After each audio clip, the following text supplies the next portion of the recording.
This is Piers Morgan Uncensored, and this is the interview the entire world has been talking about. Cristiano Ronaldo, one-on-one.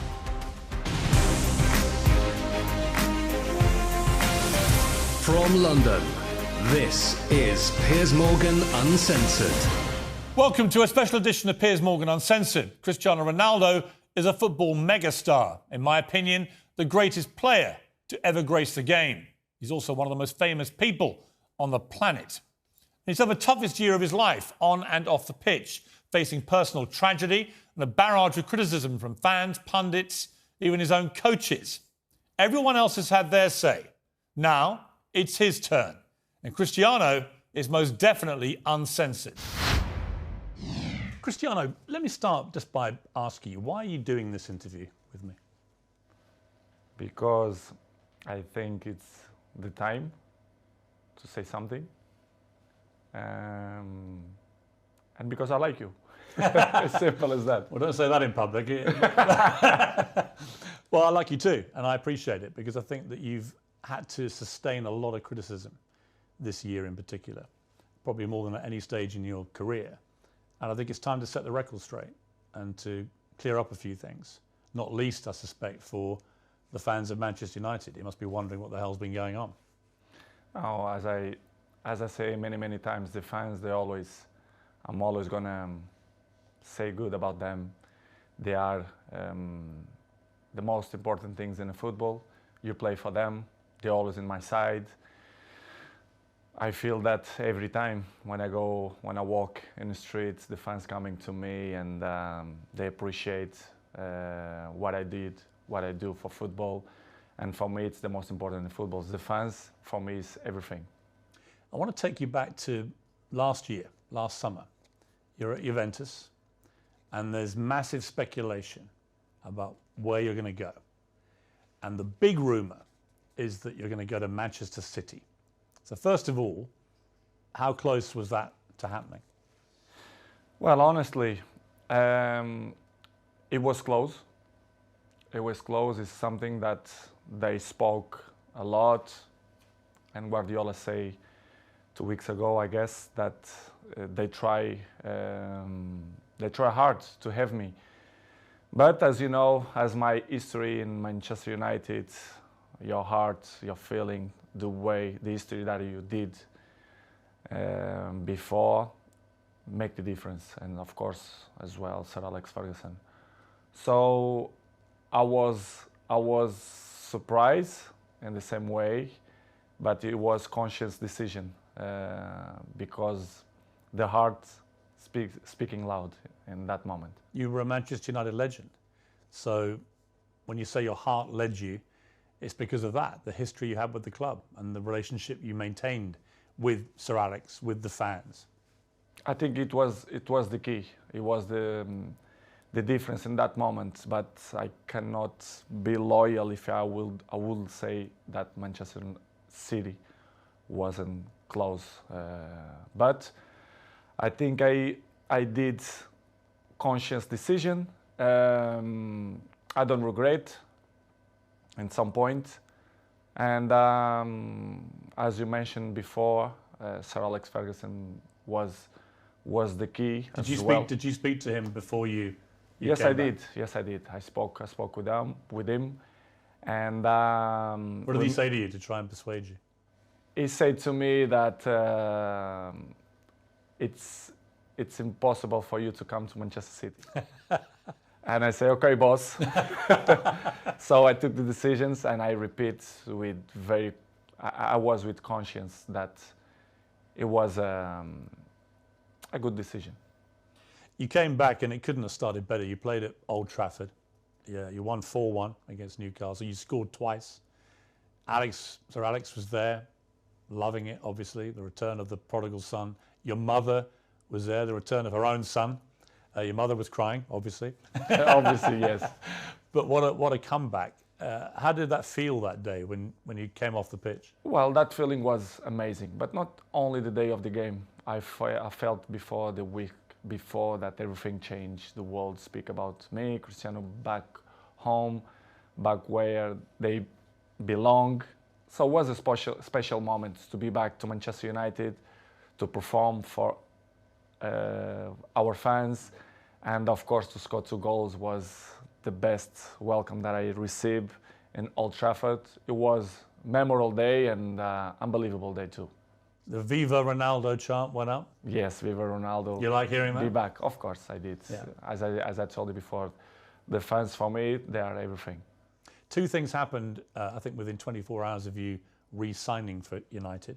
One, you broke the all-time record for shirt sales in 24 hours. You actually beat a guy called Messi at PSG. You must have been happy about that. Of course I do. As you know, I don't follow the records. The records follow me. So it's good. Another one in my book. And the other one was the Manchester United tweet announcing that you were rejoining the club was the most tweeted or most liked tweet, I think, in Twitter history. It's good. As I told you before, it was a good moment. Nobody expect, because things change around, in my opinion, in 72 hours, which is you plan, or they spoke, not only Manchester City but other clubs too, spoke about your name, that you will change Juventus for another club. But Manchester United wasn't there, wasn't in that pot of that teams, but surprised everybody, even me, to be honest. After a few weeks, things weren't going well at Manchester United. The club just wasn't firing. And in the end, Ole Gunnar Solskjaer, the manager, got sacked. And that's within like 2 months of you coming back. What were you feeling about what was going on at United? And what did you feel generally about the club itself and the state that the club was in compared to when you'd been there before? Piers, to be honest, when I signed for Manchester United, I thought everything was changed, because it's 13 years that I'm changed. I was in Real Madrid 9 years and 3 in Juventus. And when I arrived, I thought everything will be different, you know, the technology, the infrastructures and everything. But I was surprised in a bad way, let's say in that way, because I saw everything was the same. And Manchester, it wasn't in that moment that, as you mentioned, that Ole was sacked. Michael Carrick, he assumed the job for 2 games, Villarreal and Chelsea away, and everything was so fast, but surprised me a lot. Instability in the club, everything was kind of the same that I It hadn't moved on. No, they stopped on the clock, in my opinion, which is something that surprised me. I didn't expect. And slowly they start to change, even the windows, the new players, and was tough. It was tough for me because I didn't expect that. And because when you were there before, if Manchester United wanted a player under Sir Alex Ferguson, they normally got their man. Right now, it's a very different environment. After many years of failure since Sir Alex retired, United weren't getting the top players anymore. So were you surprised by that dynamic changing as well? Because you would have been used before to them, if they wanted top players, they got them. I was surprised. I thought when I signed, that they signed in that year Sancho and Varane plus me, that things will be in the way that Manchester should be. As you mentioned, well, Sir Alex Ferguson left a big gap in the club. Not only Sir Alex Ferguson, but one person that I thought make the difference, David Gill, the president, a very, very good man. And the structure around Sir Alex Ferguson was very important too. I knew that Manchester United wasn't the same, but I don't see that it was so big gap, so big things that go through by the last 10 years. And it was the thing that surprised me more, to be honest. It was little things like even the swimming pool that the players use, the saunas, all these facilities. Nothing had changed since you'd left in 2009. Nothing changed. Surprisingly, not only the pool, the jacuzzi, even the gym. Even some points, the technology, the kitchen, the chefs, which is I appreciate, lovely persons. they stop in a time which it surprised me a lot. I thought I will see different things, different, as I mentioned before, technology, infrastructure, but unfortunately we see many things that I'm used to see when I was 20, 21, 23, so surprised me a lot. You'd also, of course, as you said, you've been at Real Madrid and Juventus, where you saw them moving all the time to progress with technology, the latest thing, to improve performance levels. So you were able to compare what you'd experienced there with what was not happening at United. In United, the progress was zero, in my opinion. To compare with Real Madrid and even Juventus, that they follow the recent world. So the technology, especially the terms of training, nutrition, and conditions of eat properly and to recover better than before, surprised me. Manchester right now, to compare with that club, I think it's behind, in my opinion, which is something that surprised me. A club with this dimension should be in the top of the tree, in my opinion, and they are not. Unfortunately, they are not in that level, but I hope the next years they can reach to be in the top level.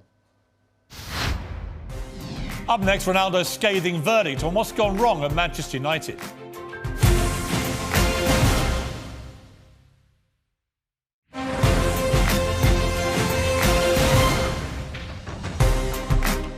When you look at, United have had some of the best managers in the world follow Sir Alex Ferguson, and they've all been relative failures compared to other stages of their careers. Do you think that partly that's down to the structural element of this, that there just isn't the support that top managers need?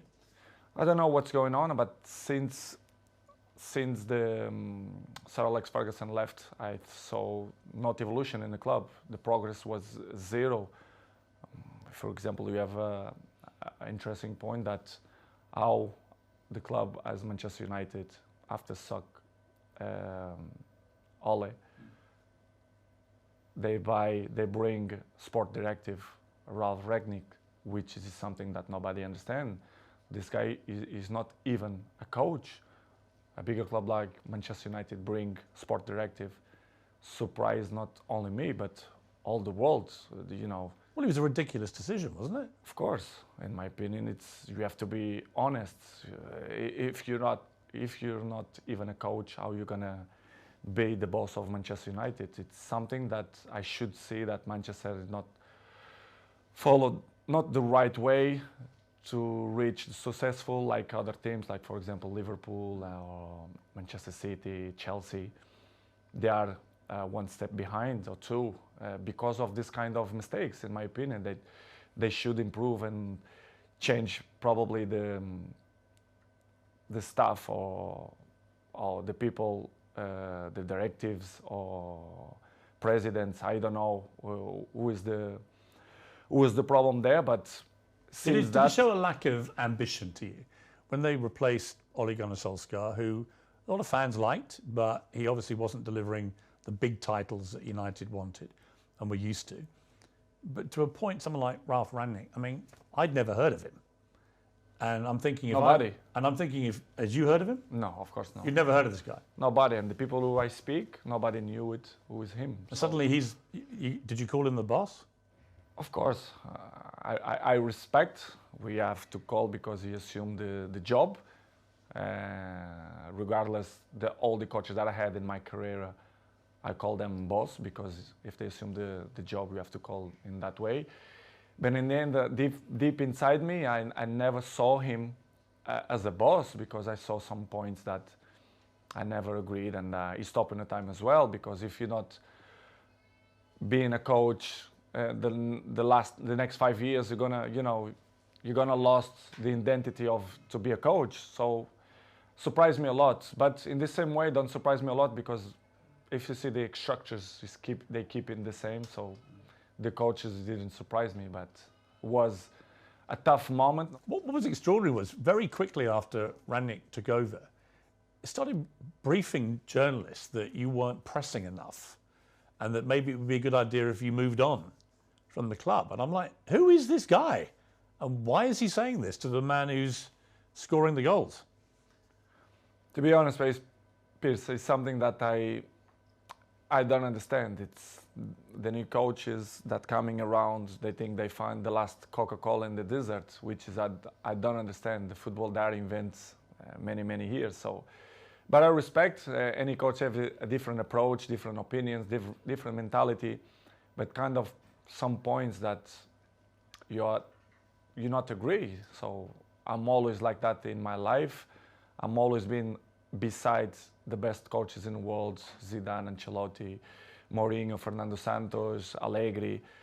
So I had kind of some experience because I learned from them. And when you see some coaches that they're coming, that they want to revolution the football, I not agree. I have my opinion. They agree or they disagree, but it's part of the business because in the end of the day, I'm in a club to win. And with my experience, I want to help, like always. And some coaches that don't accept. And, it's part of the job. Did he know what he was doing, Rangnick, or not? At a club like United?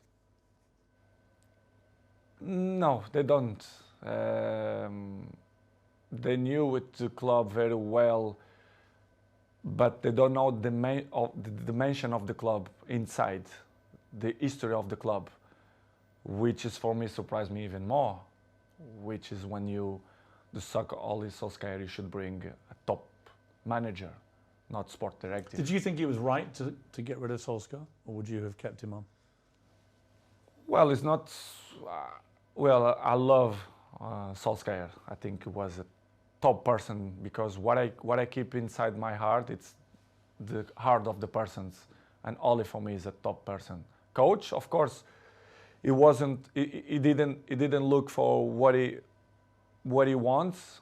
It's hard to assume after Sir Alex Ferguson, but I think he did a good job. For sure, he need more time, but I'm never doubt that he's going to be a good coach in the future. But it was a good experience. I was so pleased to work with him, even a short period. What about the younger players and specifically their mentality? Because it seemed to me, just from what I was reading, that when you were originally at Manchester United as a young 18-year-old, that you had huge respect for the older players, the Keanes and these guys in the dressing room, and you would soak up their experience, their wisdom and so on. Did you get that same respect, do you think, from the younger players? I don't mean that they don't respect the experienced players or the oldest players. I don't think that word is the best one, but they live in a different era. I can see my kid, they have 12 years old. The mentality, they are not the same. They are not suffer that. What's the difference? The anger. I think the anger. I think that they have the things more easily. Everything it's easily. They don't suffer. And I think they don't care. I don't mean only a few in Manchester United, but all the teams, all leagues in the world, the youngers, they are not the same of my generation. But we cannot blame them because it's part of the life, the new generation and the new technologies that avoid, they distract them for another thing. So, but they are not the same. They listen, but this is why we have 2 years. You listen from one side and they go away from another side. So don't surprise me, but in the same way, it's a little bit shame because if they have the best examples in front of your eyes and if they don't at least copy what you did for me, it's kind of weird because I remember when I was 18, 19, 20s, I'm always look to see the best players, Van Nistelrooy, Ferdinand, Roy Keane, and Giggs. This is why I have the successful that I have and longevity, because I take care of my body, my mentality, my head, because I see these guys and I learn from them. When you try and give advice to these younger players, what do you say to them? What do you try and guide them to be like? I think the best advice, I'm not the kind of guys to like to give advices. I prefer to be as example. Yes. Because I'm an example. I'm there every morning. I do the same stuff. I'm probably the first ones to arrive and the last ones to go out. I think the details speak for itself. So, because as I told you before, they listen one thing and in 2 minutes they already forgot and do it whatever they think it's better.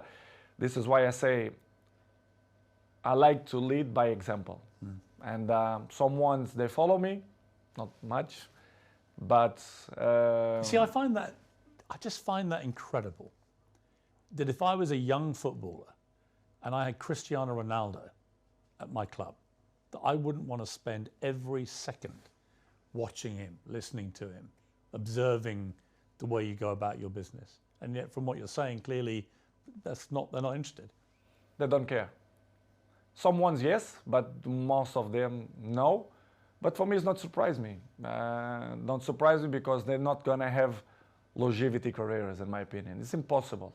It's impossible to see, for example, my generation, you see many players, they reach 36, 37, 38 in a high level. I think this generation, you're gonna count by your hands how many gonna reach in that level, because this years of preparation, it helps a lot. Who are the players in the world that you most admire for their mental strength, their attitude? It's difficult question because I'm always can say what I see from my eyes. For example, if you tell me what I see, for example, in Manchester United, I can mention probably Dalot, Diogo Dalot. His example is young, but he's very, very professional. And I'm not doubt that he's gonna have longevity in the football because he's young, he's smart, intelligent, and he's very professional. You have a few ones more, but like him, it's difficult to see. Probably Martinez, Casemiro's 30s, but I will say Dalot. Coming next, Ronaldo opens up on the toughest moment of his life.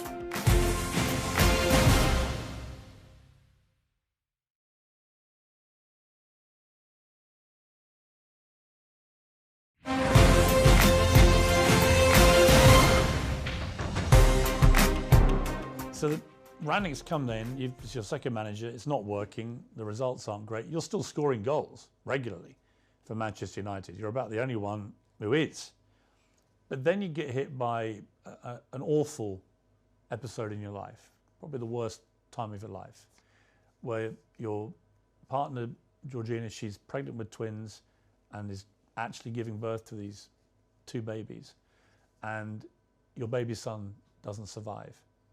And I don't think I can imagine, I have 4 kids, you have a lot of children, you know, you can't imagine a worse thing to happen than to go a full term of a pregnancy, particularly for the poor mother in that case, but also for you. What was that like for you, that time in your life?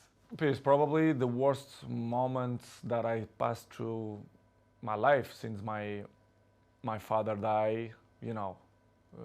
When you have a kid that you expect that everything will be normal and you have that problem, it's hard, you know. As human being that I am, me and Georgina, we had quite difficult moments because we don't understand why happened to us.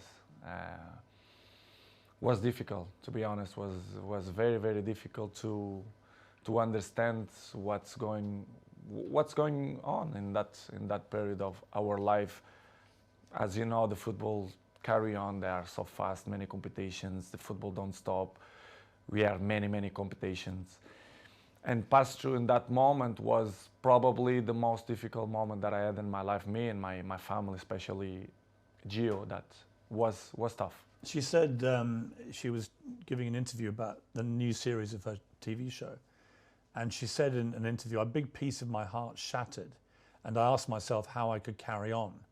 I had the answer nearer than I thought. I looked into the eyes of my children, and there I saw the only way of doing it, being all together. Yeah, I saw too. Yeah, this is why what we did. I grew up my family, especially Gio, and we had the difficult moments, but we said, listen, we have more kids. We have one that born, Bella, that we have to be happy too. I mean, such a difficult situation again, where you're mourning the terrible loss of your little baby boy, but also celebrating the birth of your beautiful daughter. I try to explain sometimes to my family and even my close friends. They say, I never felt to be happy and sad in the same moment. Yes. I never felt. It's hard to explain. So difficult. So difficult. You don't know if you cry or you don't know if you smile. Yes. Because it's something that you don't know how to react. You don't know what to do, to be honest. And of course, I remember very well that I looked like, I don't know the word that to define what I felt in that moment, but it's crazy feelings, it's crazy emotional. But as I told you before, I have to hold that we had at least Bella, yes, which is the most important. One die and one survive, but it's difficult to explain. How did you explain it all to your other children? They must have been so confused about it. In the beginning, Gio arriving home and the kids start to say, where's another baby, where's another baby? Of course, Cristiano, I had conversation with him in the day, because he's 12 years old, he knows, he understands everything. And I had a nice conversation with him. We cried together in his bedroom, and he explained, and it's kind of, he didn't understand. He understand, but in the same way, he was a little bit confused. The other ones in the beginning, in the table, the kids start to say, Mom, where is the other baby, blah, blah, blah. And Gio, in the beginning, they start to say, because, you know, she had a little bit belly, because they had two, it's hard process. And after 1 week, I say, you know, let's be frontal, let's be honest with the kids. Let's say that Angel, which is the name, they go to the heaven. It's better to say in that way. Yes. And we start to use in that way. And the kids always understand when we had shots in the table, and they say, Daddy, I did this for Angel, and they point out for the sky, which is I say, and I like it the most, because you know it's part of the lives, and I'm not gonna lie to my kids to say the truth, which was a difficult process. But in the same way, I become more father, more friendly of them. They become more close to his daddy, especially me with Georgine as well. Yeah, I was going to ask you that, because these things, they can make or break relationships, because the grief can be so intense. It can drive couples apart, or it can bring them closer. In my case, it was better in that way. I become more friendly of Gio. I was of course friend, but I see more lovely for her and for my kids, and I start to see the life with a different perspective. You understand, which is coming the point of, if you're gonna ask me for sure, the pre-season moments. Yes. For example, why I didn't go to the pre-season. Yes, I'm going to come to that. Yeah. But it was just to finish in that chapter was the most difficult moment. The last since my dad died, it was this moment that I passed through the last 6 months. Do you feel your son is with you in spirit? Do you feel that? Sure, for sure. His ashes is with me, like my daddy. They are here in my house. Yes, yes. It's something that I want to hold for the rest of my life. I'm not thrown to the ocean or to the sea. I keep with me. They are next to my daddy. I didn't know if you check. I have a small church down, and you do? Yes, I do. Like a little chapel. Yes, chapel, and I keep my daddy and my son. Do you talk to them? Yes, I do. I talk with them every time, and that they are in my side. They are, they help me to be a better man, to be a better person, to be a better father. And it's something that I'm really, really proud that the message that they send me, especially my son. Amazing. You had an extraordinary reaction from football fans, obviously from Manchester United, but I think you must have been just so surprised by the outpouring of not just support, but Liverpool fans sang on the 7th minute of their next game, "You'll never walk alone." The Kop, the great infamous enemy of Manchester United. What did you feel when you heard that? I never ever expect that. Never. I had the opportunity now to say, all English community, thank you a lot for that kind of that they had with me, not only Liverpool, but all England. I felt. I was at Arsenal when you played, and on the 7th minute, the whole crowd. I received you. a letter from the Queen family as well. Really? Yes, I do. Which is his. From the Queen herself? Or? Yeah, family. Yeah. And surprised me a lot. Offering their condolences? Yes. Wow. Unbelievable. This is why I say I respect a lot the English community, English people, because they've been very kind with me, and in that difficult moment of my life was spectacular. The way they treat me and my family in that difficult moments. I should say straight to the crowd and thank you to the all English community that helped me in that moment. When the Queen sadly died in September, you posted a very nice tribute to her. Was part of the reason because of what they had been like with you? Of course, they've been so kind of with me, and this is why I did what I did. But it was unbelievable moment. I'm never ever gonna forget that moment. You have a little girl, Bella. She's 6 months old now. Must be a great joy amid all that terrible sadness.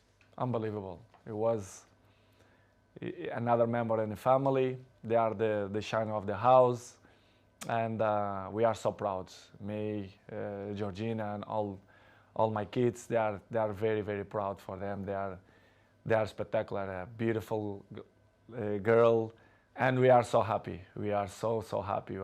We are happy fathers. You're going to have more? I'm not thinking now to thinking more kids. I think we done, but we never know. The future only God knows. But right now we want to have a break, to enjoy these ones, because they are little, Bella 6 and the rest they are 5 and Cristiano 12. We want to enjoy a little bit of these ones. Let's see the future. It's very difficult to play top level football at the best of times. It's a hard business in full public glare of millions of people watching. To have to go back and play after this must have been incredibly hard for you, even with your mental strength. How did you find that? Difficult, very difficult to play after that. But as I always have good support from my family, and Georgina told me, go to play, go enjoy, to do what you like to do. We're gonna help for you to forget a little bit the situation.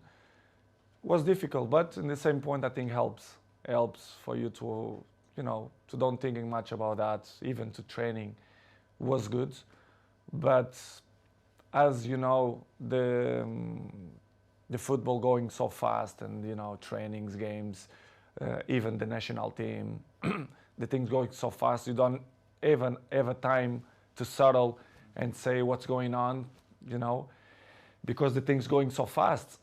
But was good.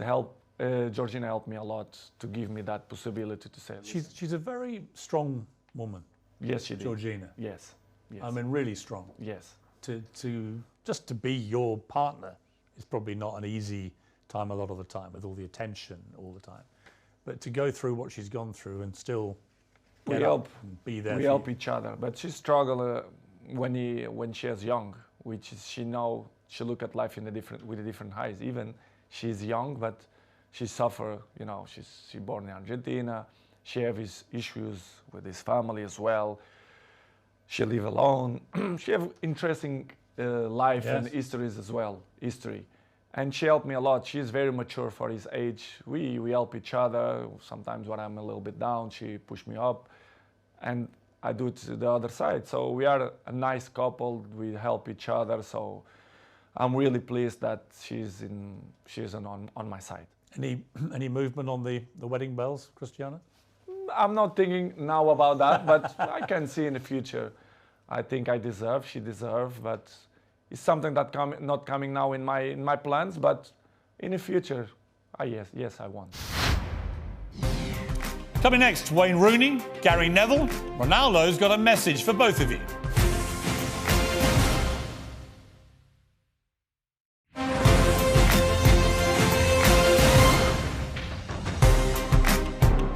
Four days after this terrible time in your life, United get a new manager, Erik ten Hag. Did you know much about him? A little bit through Ajax, the job that he did for Ajax. You end the season with 24 goals for Manchester United, including 18 in the Premier League, 6 in the Champions League. You were second in the Golden Boot for the English football. I mean, by any normal yardstick, that's an incredible performance. And yet you were still getting criticised. It was almost like, well, it's got to be your fault, even though you scored all the goals. Were you as bemused as I was that you were becoming the focal point for the criticism? I think it's easy to point out when you want to cover other things, to point out Cristiano Ronaldo. It's easy. Everyone knows that press, they wanna put me in the first page because they know they will sell more, the interesting will be different. And I'm used to live like that because, I was 37, I know and I learn many things. When you are in the down of the wave, when you are in the top of the wave, you don't realize and you don't see things that you don't see before, which is I appreciate. To have bad moments, to see which people is in your side, who criticize you more, because they're looking for that. They don't like to see successful people. The people only try to bring negativism. And I felt the last 4 or 5 months that not only for me, but even for my family as well, for Georgina, especially around the world, the press criticize me even more. Sometimes I don't understand why.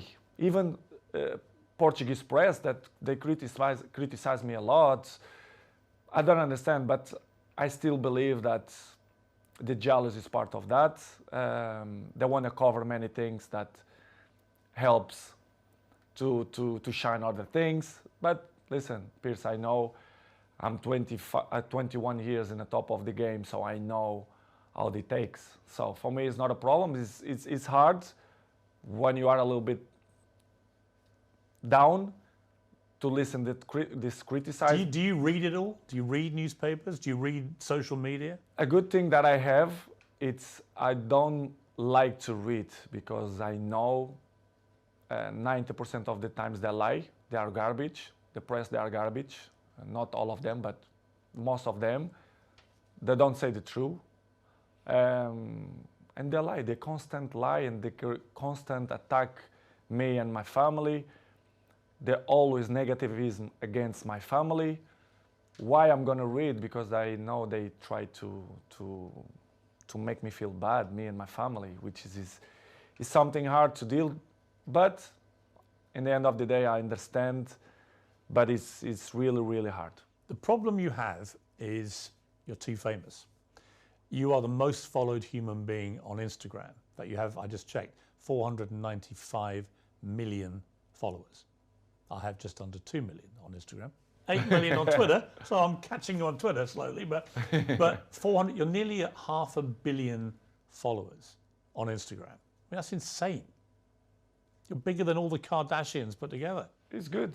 It's good. I feel proud for that. It means a lot for me because it means that people like me too. I'm charismatic. I think why I'm the number one. Sometimes I ask that question to myself. Why me and not another one? Why do you think it is? To be honest, not just only because I play good football, because everyone knows, but I think the rest is relevant. You have to be charismatic. People have to feel some connection with you. I think to be good looking helps too. I have the same problem. Yeah, I feel the same way. To be honest, Piers, I don't know the real reason, but I think I'm charismatic and I'm a appetitive fruit. I don't know if we... A what? A fruit that people want to bite. Yeah. I don't know how you can say in English. Any particular fruit or? let's Nice say peach. strawberry. But I don't know the reason. I mean, what's incredible to me is the power you have. Appetite Appetite fruit.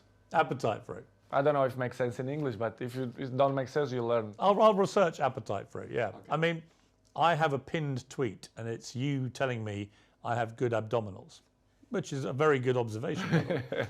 And it's only 10 seconds long. It's had 43 million views, this clip. So thank you.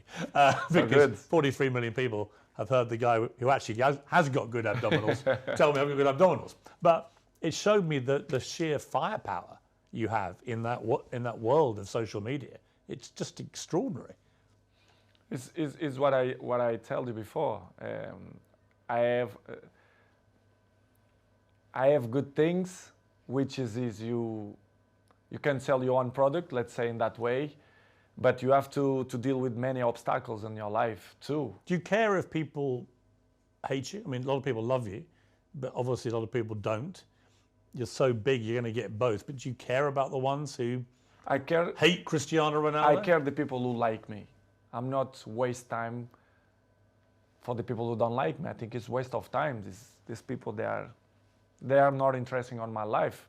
I like to be around the people who love me. I don't waste my time to see the criticize of people who is next to me, ex-players, for example.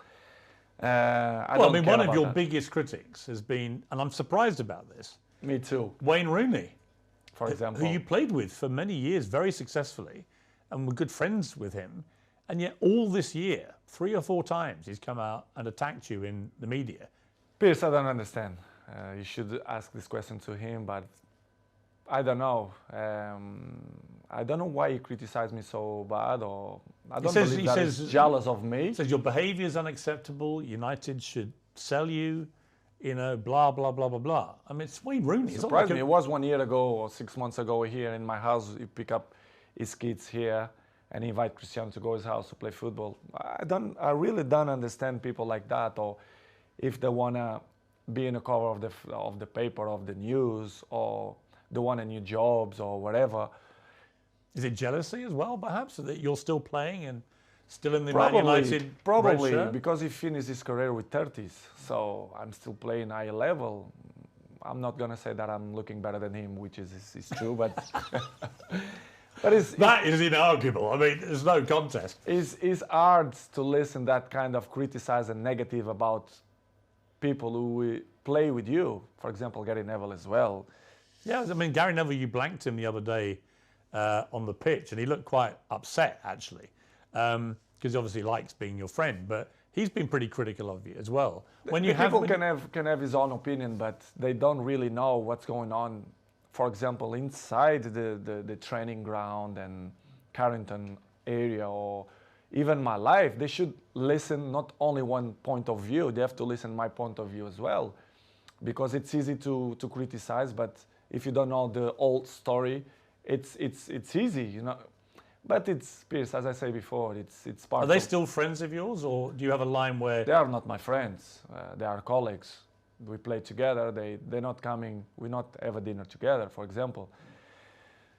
But as I told you, Piers, before, it's part of my journey. They keep criticize me, negativism every time. So I continue my trip, and I have to catch up the people who like me.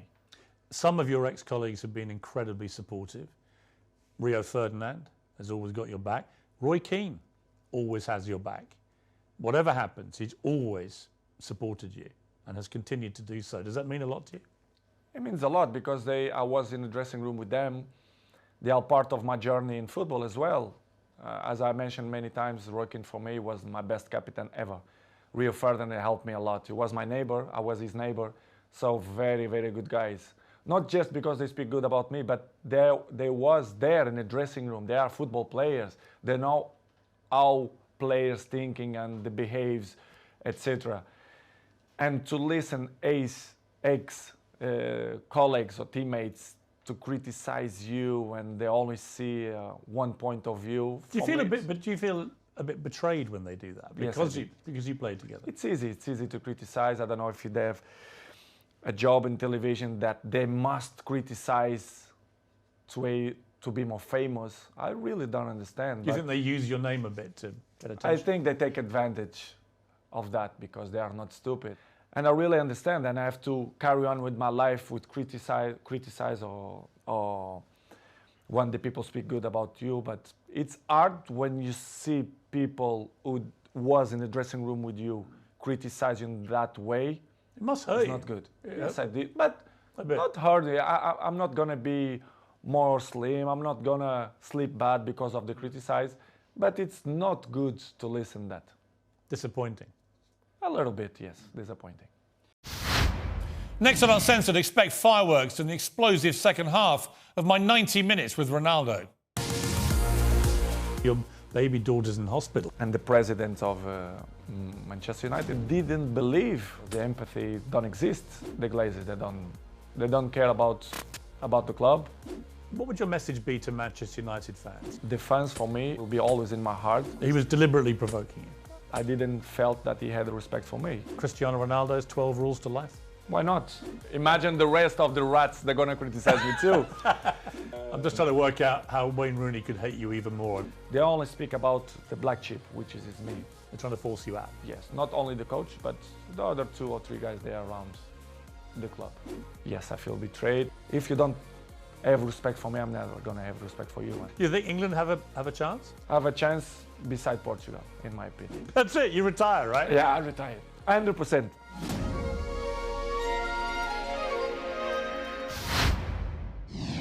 You won't want to miss it. Whatever you're up to, keep it uncensored.